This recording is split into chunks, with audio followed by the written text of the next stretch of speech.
Welcome to Wales Online's Google Hangout Live on Air. We're going to be discussing Wales Online's list of the 50 most influential Welsh politicians and some of the names that you suggested, and hopefully by the end of the discussion getting down to one name. I'm David James. I'm a news editor and columnist at Wales Online. With me today we've got Darren Hill, expert lobbyist, political consultant. We've got David Dean, our political correspondent in the Senate, David Williamson, the political editor based in Westminster, and Martin Shipton, our chief reporter and all-round expert on anything that moves in politics. So, the way we're going to do this is hopefully talk through a little bit about each of the people in our top 10, suggest some names that shouldn't be in there, that should be in there, and then hopefully towards the end move on to a discussion about who's going to be our number one. You can join in if you're watching this. You can submit a question on Google+, or by tweeting Wales Online using the hashtag @WOTop10. Okay, so let's go. Now, I wanted to start. I think Martin Shipton wanted to discuss what we meant by the nature of influence. And we thought to do this, we'd start by one of the more controversial, less obvious names on our list, which is Julie Morgan. So, Martin, take us away. Yes, indeed, David. Well, when I was contemplating which names we should be putting onto this list, I was thinking very much in terms of influence, not simply as influencing ideas, but as influencing actual policy implementation. And the reason why I argued strongly that Julie Morgan should be in here, as opposed to Megan Lloyd-George, who was an alternative who'd been proposed, was that while Megan Lloyd-George was a woman MP in Wales, she was the first woman MP to be elected in Wales. She had decades in the House of Commons. Julie Morgan was actually very instrumental in the twinning arrangements which were in place in the Labour Party in the selection of candidates for the first Assembly election in 1999, which resulted in gender balance in the Labour selection of candidates. And that decision, that campaign which Julie was very much involved with, led to a situation where Wales became one of the most gender balanced assemblies, legislatures, or the Assembly became one of the most gender balanced legislatures, if not the most gender balanced legislature in the world. So I think in terms of influence, Julie Morgan, for her role in that particular campaign, deserves a place in this top 10. Okay, well that's interesting. So that's influence in terms of the lasting impact that a politician has had. Now, Darren, I understand that you might take issue with this selection. I'm just not. I see the point that Martin's making. I just don't. I guess if we're seeking to choose just one person to represent that strand, I can accept that. But there were a lot of other people involved as well, like Baroness Gale, Anita Gale, who'd been the General Secretary of the Wales Labour Party, was critical in that decision being formulated and made. And it wasn't just Labour who was making decisions from gender prioritisation. You could look back to that particular time in the late 90s where people like Helen Mary were, in Plaid Cymru were very much at the vanguard of the same sort of argument. And I've just named women, and it wasn't just women. There were men who were active in shaping that policy agenda as well. I see the point that Martin's making, and I see that there probably needs to be recognition of that particularly special fact of how gender balanced the Assembly was when elected, and particularly at that point when there was a majority of women, which I'm told made us unique in the world. But whether I'm totally comfortable with pinning it to Julie is debatable. Okay, that's interesting, isn't it? How some people, their names become attached to achievements and ideas, when actually there were a number of people involved. Now, David Williamson, I know we've had quite a few suggestions of people who should have been on our list who, you know, aren't maybe the most sort of obvious names that come to mind, but actually when you look into their achievements, the things they've been involved in, they're really quite special. Absolutely, it's truly extraordinary, and one of the great things about this exercise has actually been getting just this tidal wave of feedback, which has been sent in by readers, which is just fantastic, and people who really deserve actually a lot of recognition, but for some reason haven't had that and have come to the fore. I mean, And then there's also been a bit of controversy as well about people who should be on the list. But for example, one of the people who arguably is a political figure, although he never stood for Parliament, is John Frost, the Chartist leader. So that's a strong contender. There's also the category of people who their influence may rise over time as we see it, and it's open for debate at the moment. For example, Kirsty Williams is the first female leader of the Welsh Liberal Democrats, but I think she's very much a player at the moment. She's someone who's in the field. In the same sense, Ian Wyn-Jones, made absolute history, but we're still living in the immediate aftermath of that historic coalition. So, should he be seen there as well? There's even been people lobbying for John Prescott as a Welsh-born deputy prime minister. So there's fantastic things. But one of the people who I must confess I never heard of was Martha Hughes Cannon. Now, she was actually the first woman to be elected to a US state senate.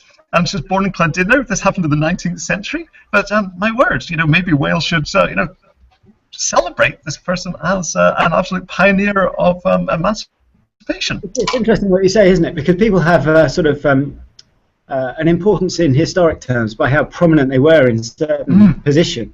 And it's hard to sometimes separate that from what they actually achieved and the lasting influence they had. I mean, we've had a few text tweets already, one from ToshFan44, who's suggesting a number of names. I mean, he's suggesting Rod Richards. Now, Martin, I know you know Rod Richards. Why didn't we pick Rod Richards? Well, I think Rod Richards is a very colourful character. In fact, I'm due to see him for coffee on Monday, as it happens. He's still around.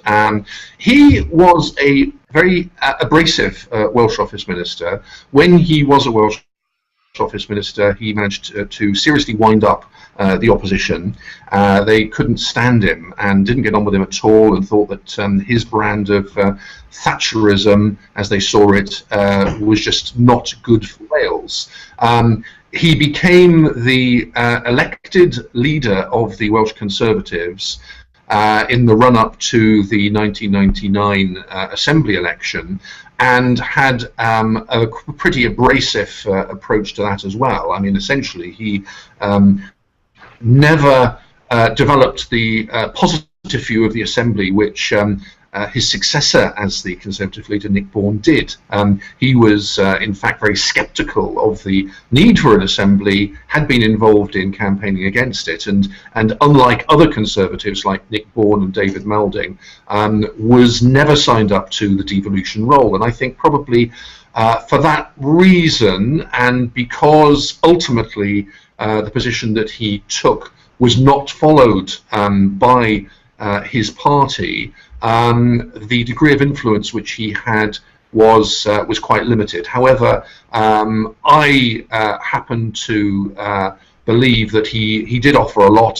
He was a very talented politician. Personally, I didn't agree with his stance on most things, but nevertheless, he was able to articulate his position and brought something different to the Assembly in the early days. And of course, he very much had to go. We're not talking about ability as a politician. We're not talking about the sort of status they had necessarily within their lifetime or careers. We're talking about the lasting achievement they had. So if I can bring in David Deans here, because we should probably talk about one of our the more historic figures on our list, someone whose name certainly has outlived him, Keir Hardie. Now, Keir Hardie was the MP from Merthyr Tydfil elected in 1900, one of the first two Labour MPs. Do you want to tell us a bit about him, David? Well, he came from beginnings which it seems that the word humble is a bit of an understatement, really. He was born in, he was actually a Scot, born in North Lanarkshire, and from the age of 11, was in something that's completely unthinkable now, he was a coal miner. But he rose through the union ranks. He began his political career in East London before coming to Merthyr Tydfil and becoming the first proper Labour, one of the first proper Labour MPs, and becoming the party's first leader.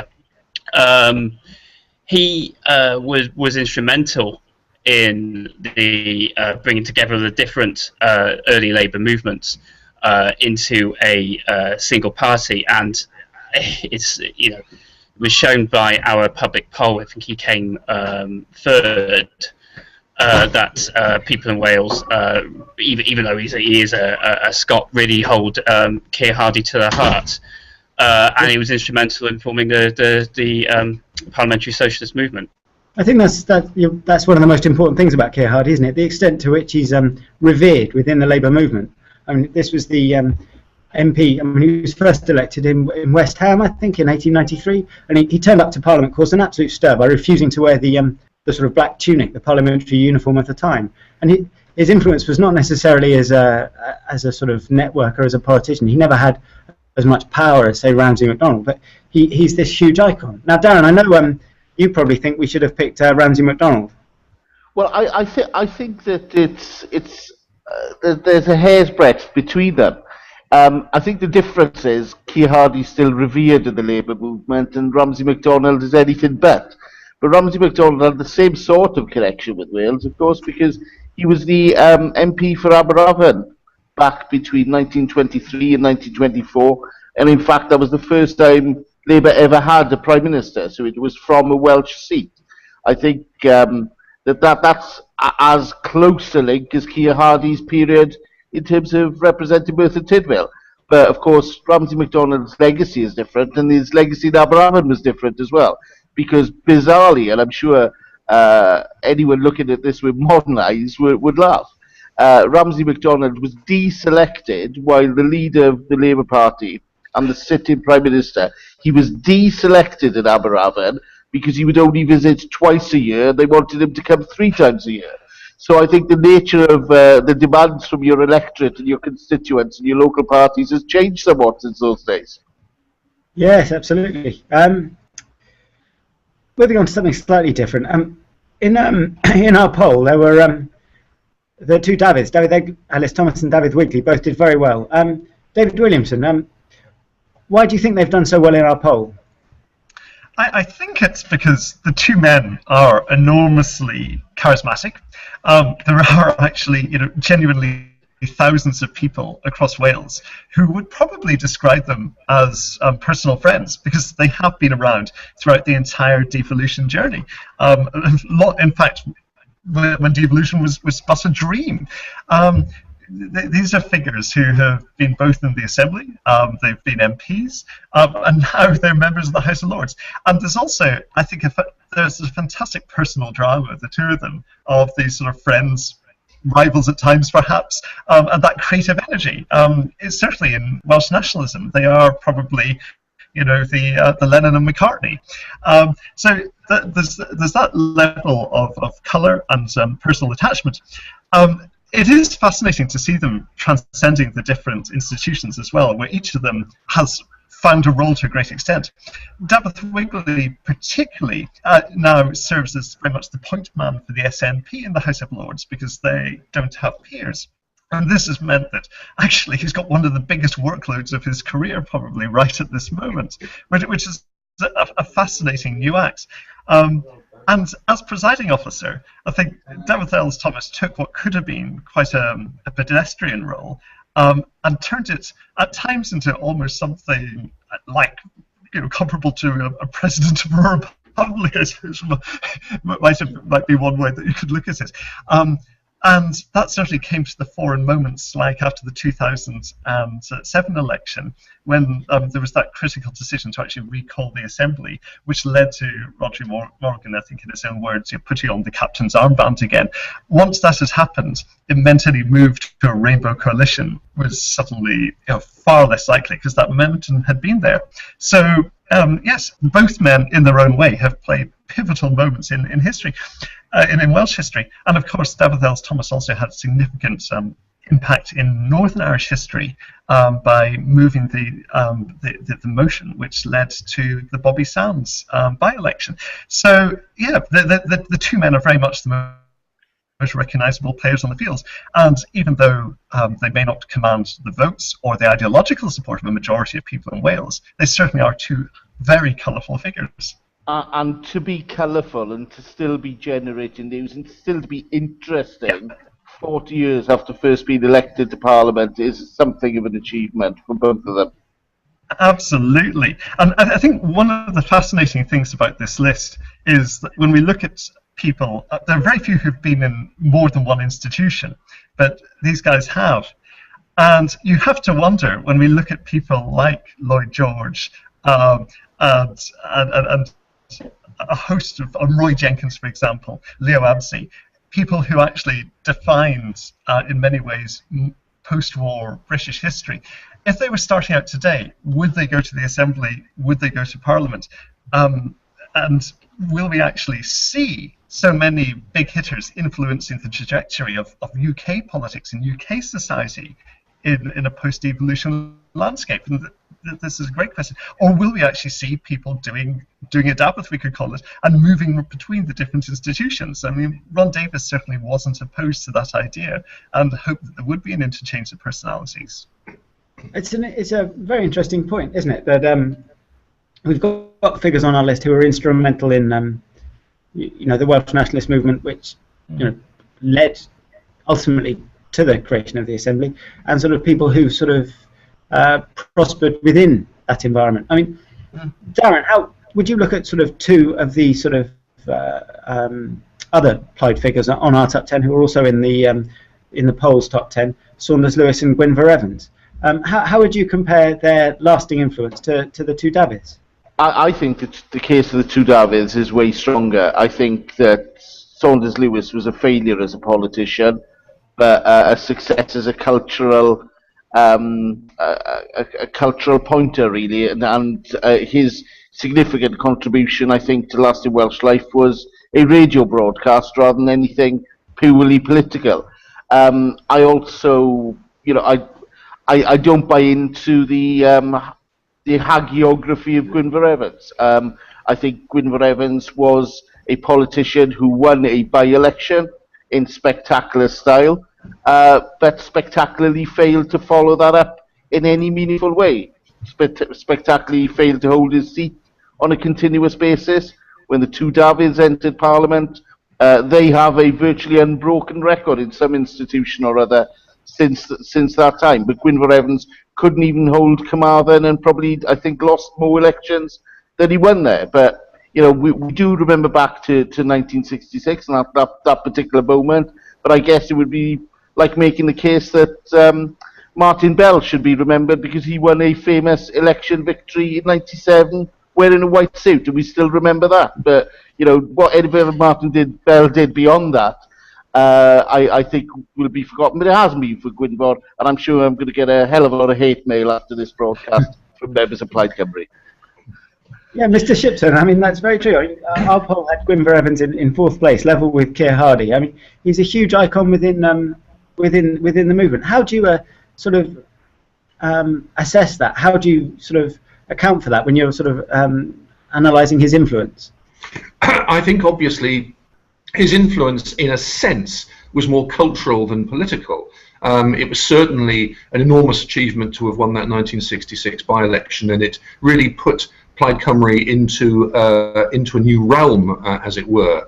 The reason why I think he's got a lasting influence and remains such an icon for Welsh nationalists is because of his threat to starve himself to death over the S4C issue. That's one of the elements. I think he was absolutely serious about that. The biography of Gwynfor Evans shows that at one stage he was actually even prepared to commit suicide as a sacrificial act. I mean, he was a man of utter principle. There's no question about that. He was not a pragmatic politician. He was someone of absolutes. Of course, he was very much a pacifist as well, and there continues to be a very serious strain of pacifism within Plaid Cymru, which I think can be attributed to his influence. So I think that, while some of the points that Darren makes I would take on board in terms of the fact that his hold on Carmarthen was not very consistent, nevertheless, as a cultural icon for Welsh nationalists, I think I think he lives on. Okay, David Deans. I mean, who do you get the sense are the heroes of young Plaid activists today? Who really inspires them? I think that I mean, it's quite.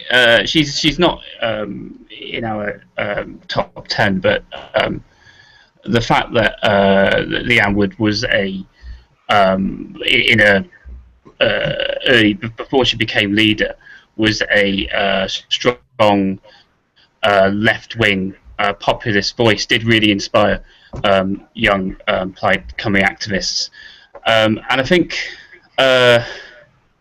it's I think Gwyn. I mean, it's interesting. I was reading. He really did have a not just. I mean, the impact of that hunger strike was felt the heart of government, and they were terrified of him carrying through that threat. And I think that influence there has to be. I mean, it obviously directly linked to the establishment of S4 scene. There has to be considered to be important. Yeah. Okay. All right. Well, thanks for that, David. I suppose one of the figures we have to talk about, who's had a huge influence on the development of the Welsh Government, the National Assembly, and its perception in public life in Wales, is Rhodri Morgan. David Williamson, how do you assess Rhodri Morgan's personal legacy? Yeah, well, this is again a case of where hindsight is just beginning to creep in, because we can now see the impact of policies on health and education, transport, economic development, and so on. And those areas are going to be fiercely debated. And certainly David Cameron makes it very clear every Prime Minister's question that he doesn't think the health service in Wales is doing particularly well. With the panic over the PISA figures, there's lots of people who'd say that something is systemically wrong and structurally wrong in education. Having said all that, when you think back to 1999 and the meeting of the First Assembly, when the Assembly was essentially meeting in what looked like a not particularly impressive university lecture theatre, and the contrast with Scotland, and then the string of resignation scandals, and that memory of the fact that the mandate for the Assembly was so thin. Would anyone have placed a bet on it being there in 100 years' time at that moment? However, then Rhodri actually appears on the scene, takes the mantle of leadership, and starts creating the split between the executive and the legislature, starts putting in basically the authority, the respect, and the drama of an actual parliament, essentially. And then, at a time when lots of people would have had their belief and their faith in devolution being tested, it was his absolute, unflinching commitment to this idea of self-government as being the best way forward for Wales, which he managed to communicate to the public. And this, over the course of almost a decade, and leaving it with stratospheric approval ratings, helped embed the concept of devolution. So even though there were lots of people complaining about things, and the polls showed various unhappiness, when you actually ask people where should powers lie, there was this incredible appetite, which then fed into the 2011 referendum. And that remaking of Welsh political thought, that creation of a public square in Wales, was one of his greatest achievements. It's easy to forget now that we're used to seeing every charity, every UK charity having a Cymru branch where they change the logo. But that creation of civil society, and also just the delight in having a civil society in Wales, was something which was quite radical. So in that sense, you could argue that he led a cultural revolution, and if in the future the actual policies and the after effects of those specific things rise up the agenda, people may doubt whether there was the most positive influence. Sorry, one of the things that interested me from the results of our poll was how poorly, relative to other figures, Rhodri Morgan did. Yep. You can't say that just because a lot of sort of Plaid supporters must have taken part, because you've got an Aaron Bevan in there, you've got Keir Hardie, you've got Jim Griffiths, all in the top 5. but no Rhodri Morgan. So why do you think the two Davids have done so much better than Rhodri Morgan? That is an absolutely fascinating question. I can only imagine it's the sense that perhaps people are looking at a legacy which is in some ways still so close in terms of direct policy decisions that people don't look at Dafydd Wigley or Dafydd Ellis-Thomas and think immediately about the state of the local hospital, or whether or not there's a dual carriageway where they want one, etc. That must have an effect. Perhaps that there is also the sense as well that he is proudly and tribally Labour in that sense also. So a lot of people who would have hoped that a Rainbow Coalition, for example, could have emerged and that Wales would have had the experience of a non-Labour-led assembly, he is the man who essentially and successfully kiboshed that idea. So perhaps that illustrates something. But I'd be fascinated to hear what you think. Darren Hill, can I ask you for your thoughts on that? I think the key thing that marks Rhodri out, and I'm surprised he doesn't come higher in that poll as well, is the level of recognition he has. It's way higher amongst the public than other Welsh politicians, including, I think, his successor as First Minister, Carwyn Jones. And I think that level of recognition, that essential Welshness, really is indivisible from Rhodri as a public political persona. And love him or loathe him, you could never ignore Rhodri, because he was always interesting.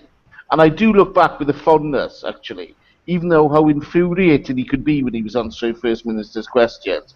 At least he was interesting, because when he started one of his, often his responses seemed a little like monologues, the length to which they went on. But he had a starting point and he had a finish point, and it was only Rhodri that could get between the two in these twists of metaphor and language and sporting allegory and all the rest of it.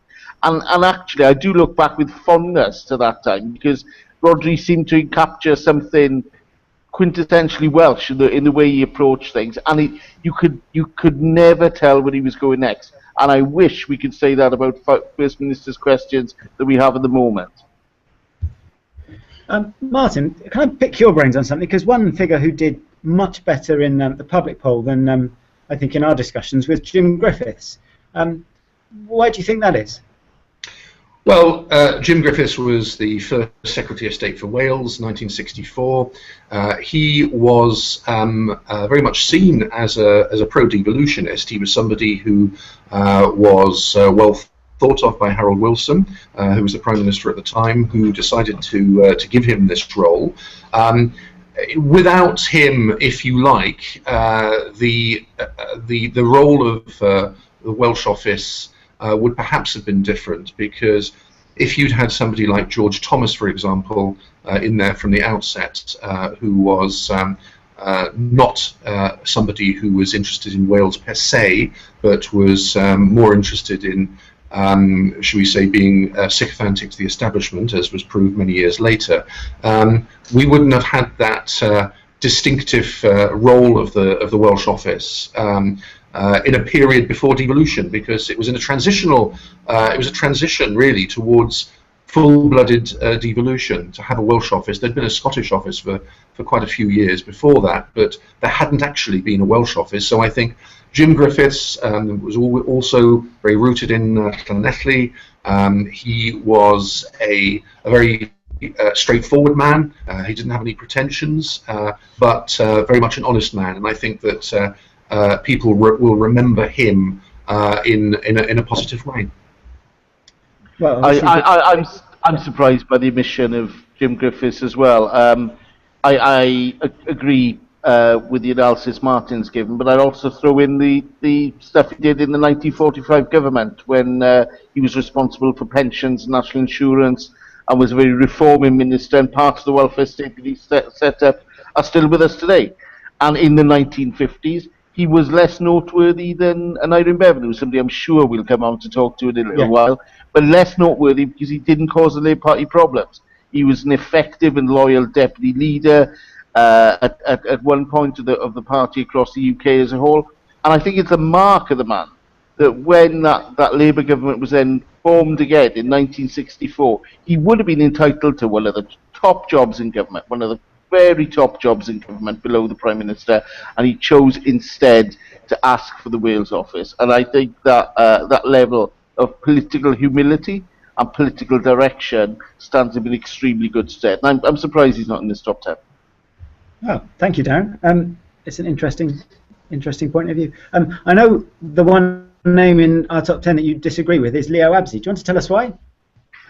Because I think that Leo Absey's contribution is interesting. I think he's a model of what a backbencher can achieve. But I think above that, and the bills that he helped pioneer in the 60s, I think his impact is very negligible. There was a discussion earlier as to whether a figure like that might have gone to the Assembly or might have gone to Westminster. Well, of course, he would have always stayed at Westminster because he was on the other side of that debate very clearly. I just don't see him as strong as some of the other people have been mentioned. David Williamson, do you want to defend our choice? Well, I mean, it is interesting, I think, with Jim Griffiths, because utterly astounding character, and and the level of affection is clearly reflected in the readers' poll as well. I suppose in trying to put together a top 10, it's almost a wrestle between which Labour Welsh secretary you choose. Do you go for Ron Davis or do you go for Jim Griffiths? And the question is, did Ron actually, as a master of realpolitik behind the scenes, manage to make devolution a reality at a time when there are many people who would have embraced arguments to let it slip away? So yeah, it's almost a tussle in that sense. And with Leo Absey, I suppose there's a crossover there perhaps with Roy Jenkins, who's also on the list, in the sense that they didn't create the social change that hit post-war Britain through the 1960s. They didn't create the permissive society. That was based on that wave of liberalisation was coming from cultural factors within, but they surfed it and created the legislation to legalise new freedoms. So I suppose there they actually were operating at many times as a tag team, and I suppose from a UK-wide perspective, the question is whether they deserve to be in a list of the most influential Welsh political figures. David Deans, if I could just bring in you here, because interesting point David raised is that Ron Davis, we rated him highly. He's seen as the architect of devolution. The public, not at all. And he's not a name you hear mentioned very often in political debate in Wales now. And do you think that's because of his personal indiscretions? Well, yes, because his reputation was trashed by tabloid media. At the end of the day, he was the architect of, or one of the architects of devolution in the late 90s. The Assembly is now how many of, or much of the services which mean to people, which matter to people, education and health, are run. And you have to give him the credit for that. And there's almost a cringe around Ron Davis because of his personal life, which has overshadowed those achievements. Okay. Well, if we can just look at our top 10 here on the screen quickly. Chiara's just going to pull it up. I think we've talked a little bit, at least, about all of them except for 3 names. Aneurin Bevan, Roy Jenkins, and David Lloyd George. Now, I'd be interested to know from any of you if any of you would argue that the top name on our list should be someone else other than one of those 3. Just quickly before we move on to talk about them. No. No, okay, I think I've voiced enough objections to the list already. So. Okay, all right. Well, let me just sound you all out quickly. Sorry, we're having a technical difficulty here, actually seeing you again. Okay. Martin, before we move on to discussion, who would you pick from those 3? Who would be your number 1? Well, I'm going to go for Aneurin Bevan. We'll move on to reasons why in a minute. David Williamson? Okay. Gosh, wow! I mean, it's like 49%, 51%, but I think I might go for David Lloyd George. David Lloyd George. David Deans? It's got to be Aneurin Bevan for me. And Darren Hill? Anyone but an Iron Bevan. Anyone but, so one of the other two. Okay, Dan, why not an Aaron Bevan? Why not an Aaron Bevan? Because I think look, the contribution of all three of these is phenomenal. Okay, this isn't a question as to whether these should be the top 10, top 5. These are the top 3. They're the right top 3. I think that Bevan's immense achievements, absolutely immense achievements in creating the National Health Service, is marred by his activities in the 1950s, where he helped make his own party ungovernable and set up and licensed, essentially, a party within the party. And that caused significant damage to the Labour movement and allowed the Conservatives to come back in and to win three consecutive general elections at a time where Labour, back in 45 to 51, had seemed the natural party of government. And I think you can pin the failure of Labour in the 50s very squarely on Aaron Bevan. So, Martin, would you agree that the failure of, or the destructive influence Mr. Bevan had on the Labour Party sort of outweighs his contribution in creating the National Health Service? No, I would put the balance the other way around. I fully accept what Darren says about the divisive nature of an Aaron Bevan's influence, particularly in the 1950s. He was a politician who was something of a maverick. Of course, at one time he was actually expelled from the Labour Party. He was not a person who was, shall we say, blindly loyal to party leadership. If he didn't agree with something, he would say so very vehemently. And I think that we've perhaps now got into a frame of mind of thinking that politicians who deserve to be at the top because of their utter loyalty, and that even if they do things which are contradictory to their principles, we should still somehow accept that. But ultimately, the reason why I would back Bevan as the number 1 on this list is because of the immense achievement that he had in actually driving forward the agenda which made the NHS possible, because it's something that affects all of us. Every single one of us is affected by the NHS, and had it not been for Bevan's political drive, it would not be in existence, in my view. David Williamson, I mean, Aaron Bevan is very much identified as the author, the creator, the one-man show behind the creation of the NHS. David Lloyd George, on the other hand, was involved in a huge breadth of decisions that have shaped the world to this day. But he's rarely credited as the author of anyone. I mean, how do you any of them? How do you assess the balance between the two men? Yeah, well, with the caveat that it's a close-run race, but I think David Lloyd George changed the very nature of what government is for in Britain. Until that time, law and order had been sort of about controlling the forces of the mob. You had a House of Lords which was far more powerful and actually represented vested interests. In that sense, Parliament was seen as a guardian of vested interests. But you have basically people like Lloyd George, with Lloyd George at the forefront, taking forward these ideas, which part of the reason perhaps why he doesn't get the attention he deserves is that these ideas now seem so obvious that, for example, land should be taxed, so that income is a good measure of taxation. The people's budget, which the Lords tried to block to such an extent, led to the use of the Parliament Acts. This was revolution on the scale of things that had happened in the previous century and the previous centuries in Europe through violence, but was happening here through democracy, through people power. And you have this incredible chap, raised by his uncle Cobbler, who somehow managed, partly through being self-taught, to storm the establishment, storm into politics, and then seize the levers of power and win in a confrontation with barons. This is absolutely extraordinary, and so we haven't even got on to World War I and what follows next.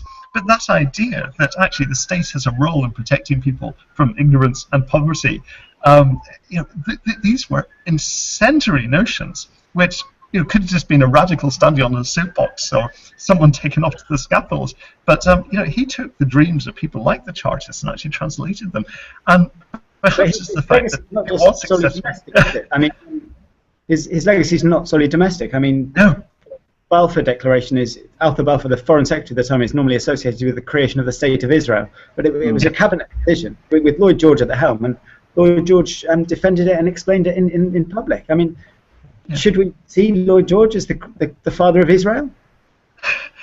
That would be a fascinating essay. I'd love to see you write and I'd love to read it. It's actually a book arguing that Lloyd George is the father of Israel. And these politics wanted to influence American public opinion to draw them further into the war. Darren Heaven, what's your thoughts on this? Lloyd George was a devious, conniving genius. And the reason that he is often overlooked is that he is, despite his prowess as a lover, he's very difficult to love when you look at politics, because he is so deeply interesting and inconsistent. So you go from a point in 1900, for example, where the Boer War is being fought. It's a major war for Britain, up there with being eclipsed by the world wars now, but at the time was hugely significant. Lloyd George was the biggest voice in Britain against participation in the Boer War.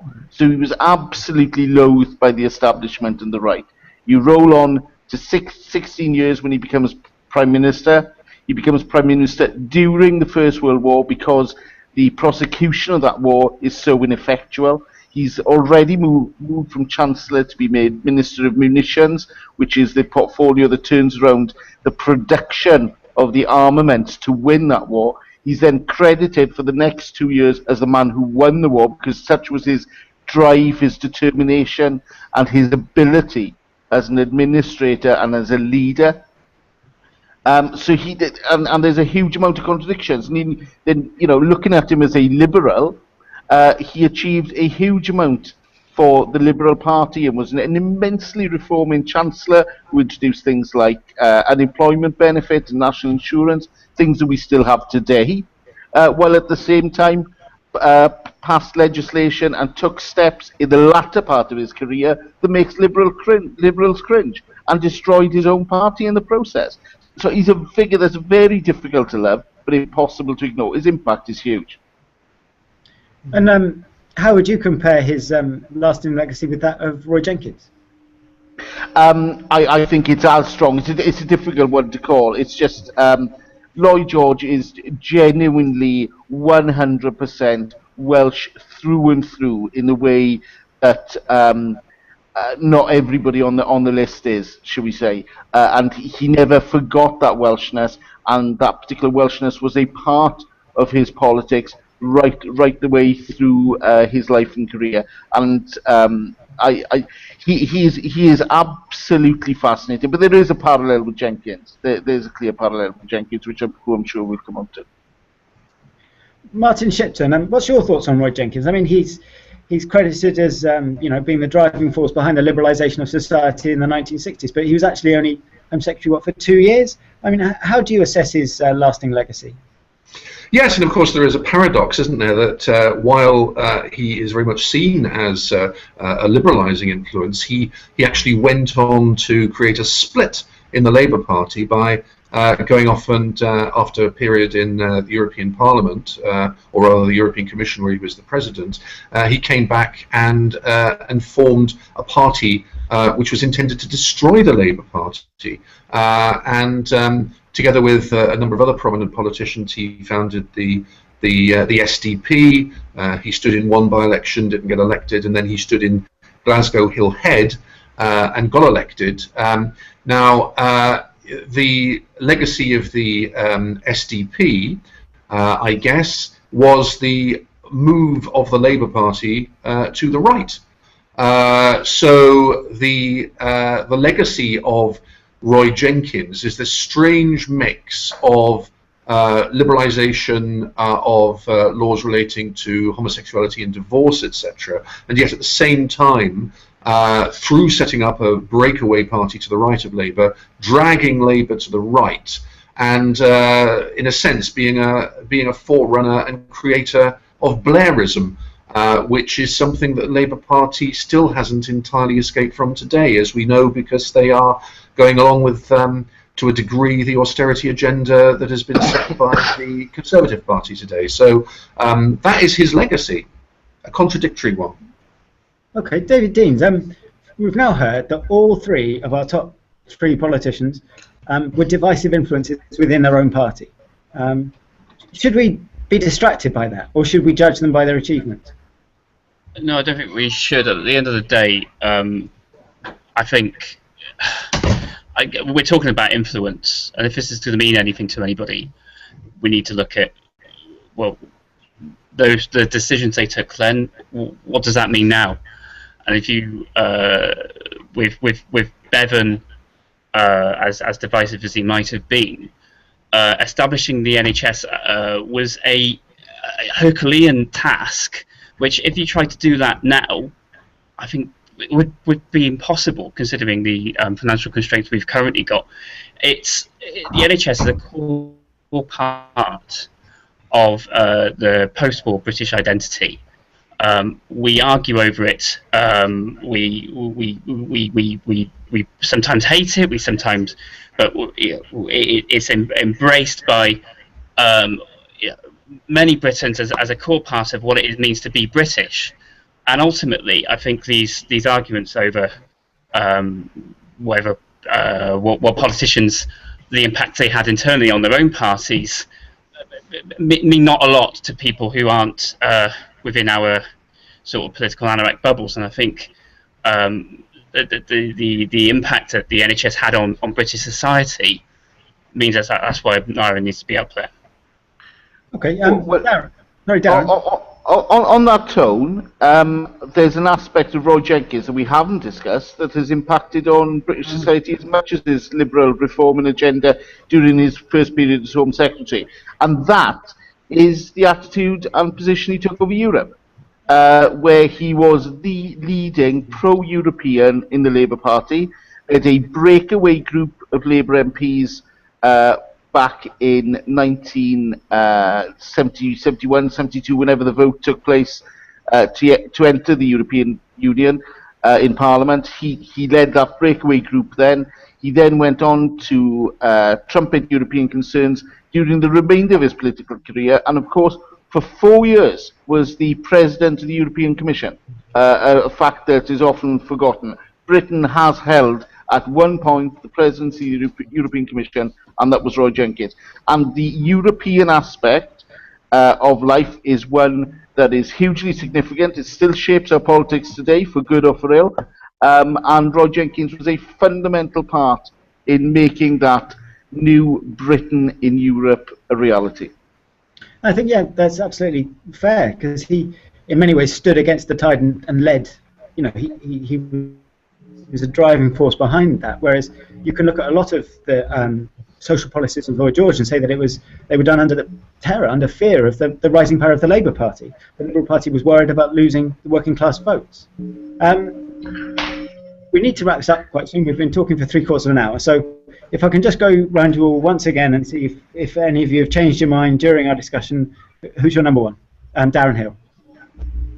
I think it's Lloyd George, because he's still interesting. That much time has elapsed and he's still up there. David Deans. Still think it should be a no. David Williamson. By a whisker, it's the GOAT, Lloyd George. And Martin. I'm in the Bevan camp still, Okay. because of the immense influence. You can't decide. So I hope that some people watching will have their own views and they will contribute, because there's going to be a story going up on Wales Online. You can re-watch this debate if you want, if you really want to, and we'd love to hear your views. So thank you very much, everyone, for taking part, and everyone who's watched.